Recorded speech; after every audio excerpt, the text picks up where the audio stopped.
Hello everyone, welcome to Violet's Handmade Story. Today I'm going to do a walkthrough from the latest junk journal I've made. I've used a book and I've altered it to make it into a junk journal. I mentioned this in my last video and I said it would take about 3 weeks to a month, and it has done.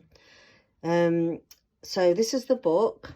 It's got lovely embossed flowers on the front that are reminiscent to the flowers that grow on the Yorkshire moors where the Brontë sisters spent a lot of their time. We've got a 5-old pamphlet stitch for the 3 signatures set into the spine of the book. Normally I do a hollow binding, but this time I've done it so it sets neatly into the spine of the book. A tiger's eye pendant charm, and this is the back of the book. I think this goes quite nicely with the colours of the book.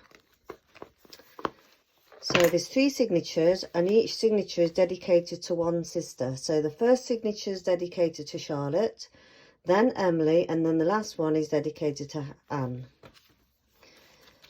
Inside the book, it's quite simple in the fact that there's not a lot of charms. I wanted to mirror their lifestyle. So we've got a lot of vintage lace, which they probably would have had on their dresses, and simple charms. Each sister has its own heart charm. So this is Charlotte's. Each signature's got about 36 pages in it, and a lot of stitching. Now, to start with, in this pocket, I've done the chronological order of the Brontë family.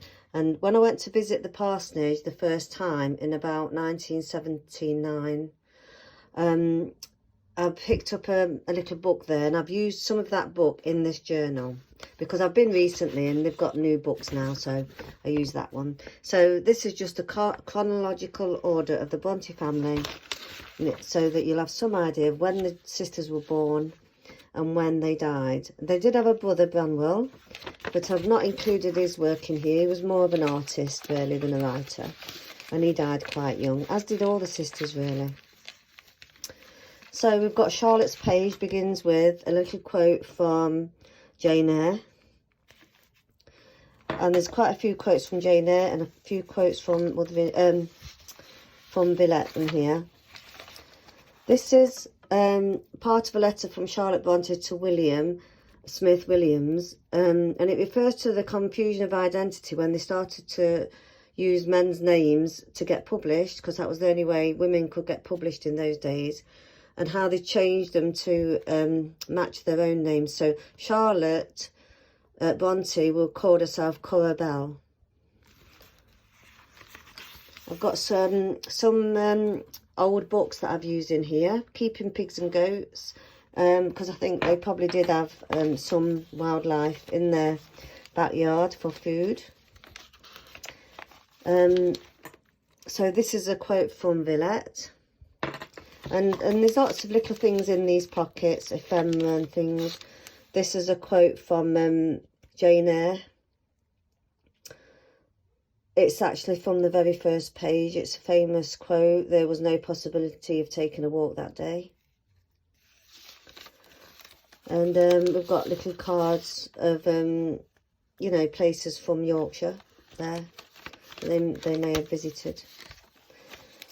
And then there's pages from just ordinary books. This one is a page from the Pitman shorthand book, Actual Studies, and it's original. It's got the marks of the tutor in it, because apparently when they were famous, that's when Pitman shorthand became quite prolific in the reporting industry. So I've put that in there. And then we've got pages from random old books. This one is another quote from Villette by Charlotte Brontë. And when they went to London, they revealed their identities. They probably would have worn the fashion of the day. So I've included some of the fashions of those times in this bit. This is some Tim Holtz vellum paper. And then there's a bag here for the middle of the book with some pictures of old churches. And, you know, various old ephemera. Another quote from Jane Eyre.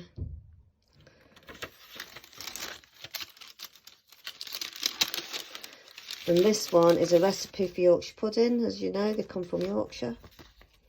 So I've put a few recipes in here that reflect what they probably would have eaten in those days. They did have a cook and a cleaner.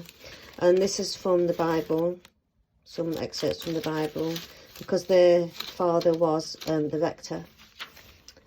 And we've got some pictures of chickens and animals that they would have had.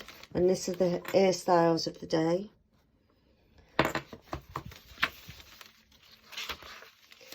And then this is just a Jane Eyre cover picture,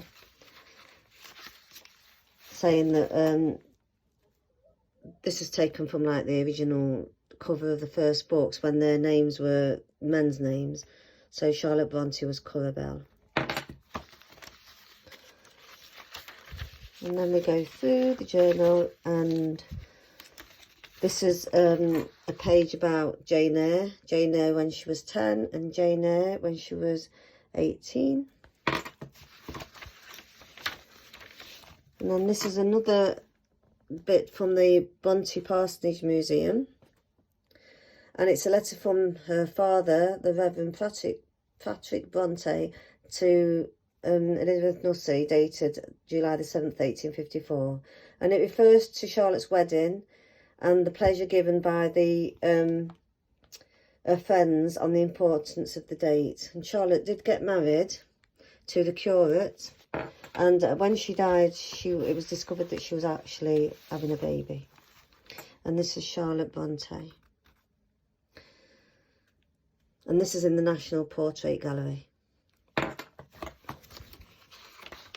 And Charlotte Brontë was the last one to die, so all her other sisters had died by then, and she was the last one. And her father outlived all his daughters. And just some ephemera here, some tags, and this is a quote from Jane Eyre again. And so we come to the end of that signature. So the next one is Emily's signature, and there's her little heart. Now, Emily was more well known for her poetry. In fact, nobody would have known about her poetry if it wasn't for Charlotte to encourage her to get them published. She did write Wuthering Heights, though. That was her only book she'd written. So one of her poems was No Coward Soul Is Mine.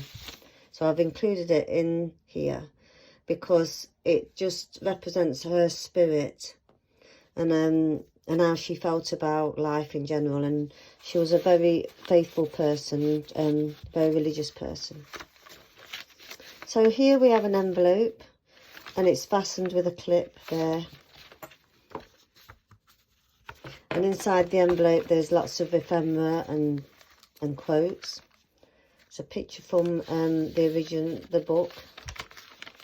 And I've included this because we all know what the English weather's like, and this was out of a child's book, and I thought it went well with the Yorkshire Moors theme. I mean, you can write whatever you want in this, or you can keep an account of the weather. And then I've included some of this was from a children's book because of the writing, practicing their letters, and so it fits in with the novel theme. And then we've got some propagation from seeds, how to plant seeds. I mean, they must have planted vegetables, kept chickens. And this is a poem. It's not by Emily Brontë, but it's just a nice poem, so I've included that. And some music pages, because that was one of their main forms of entertainment in those days, to play the piano and dance to the music. And here's a quote from Wuthering Heights. And here I've got a little mini journal, so you can take that with you on your travels and write in that one. It goes in there. And like I say, a lot of the embellishments are with pins. Try to keep to the simple theme with things that's relevant to those days that they probably would have had in their kitchens or dressed in them. This is from the original book. This is the original bookmark from Tenant of Wildfell Hall. A fabric pocket with another quote in. And then here we've got "I Know More About That," which is a Yorkshire song with the Yorkshire dialect in it. So I thought that went well. We've got another quote from Wuthering Heights made into a pocket with a Bible, Psalms from the Bible in it. Some vellum from Tim Holtz. An old ticket and a quote from Wuthering Heights. This is a bit of just ephemera with the button on, just a decoration. And then this is a playing card with fashions of the day.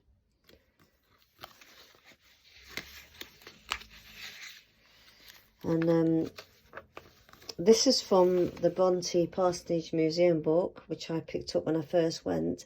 And it's a fragment written by Emily Brontë on June the 26th, 1837.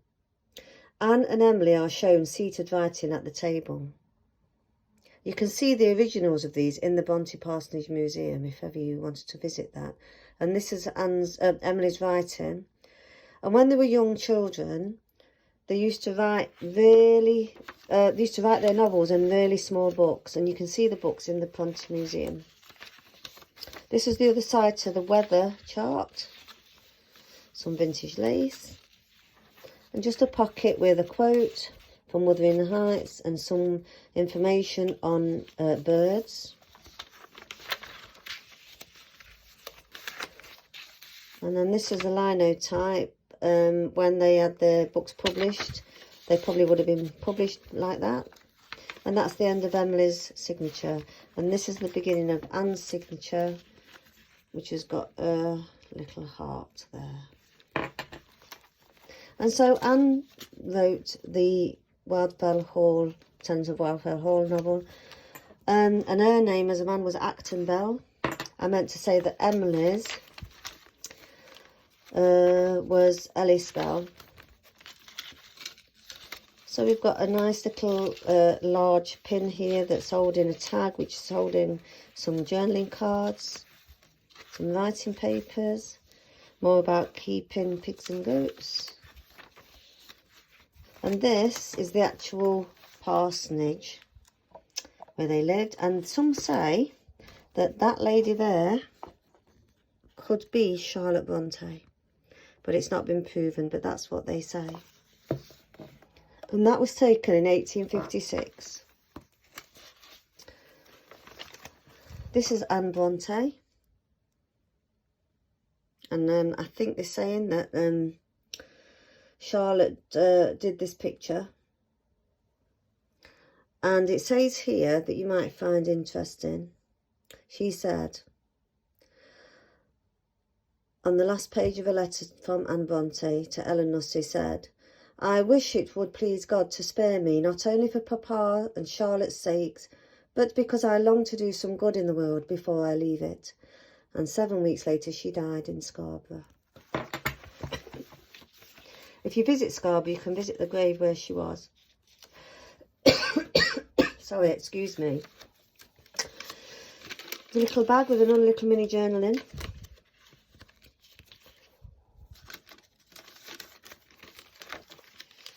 Some original ledger paper, an envelope with some ephemera in.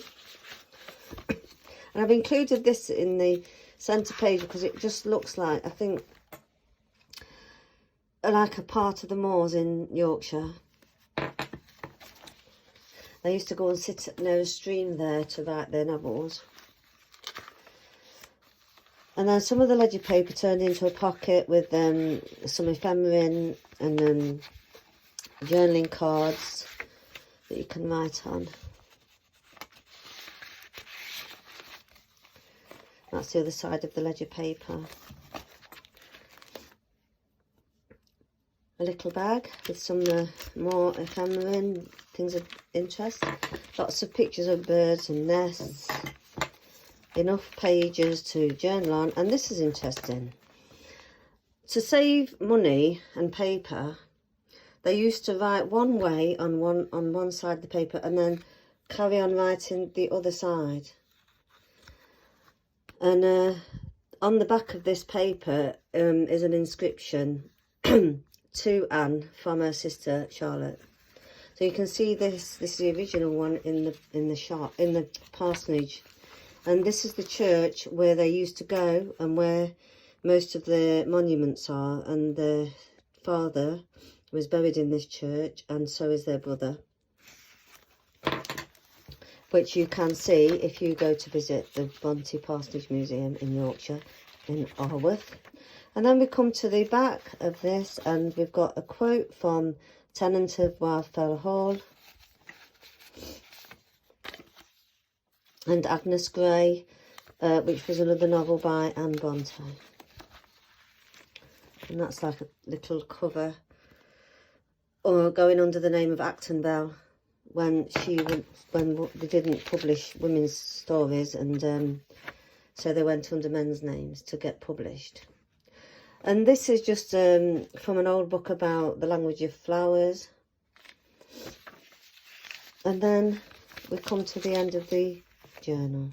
So you can see there's plenty of places there for you to write in, make notes, and just enjoy all the things that's in it, and read the quotes, and just enjoy having this journal. And if you want that and you want this journal, then if you go to my shop in Etsy, Violet's Handmade Story, it's for sale, and have a look at other things while you're there. And I hope you enjoyed this journal walkthrough, and it was nice to share it with you. Please leave comments at the end of the video if there's any questions about the journal before you decide to buy it, or if you know more about the Brontes and you'd like to share that, that would be very welcome. Thank you then. Goodbye.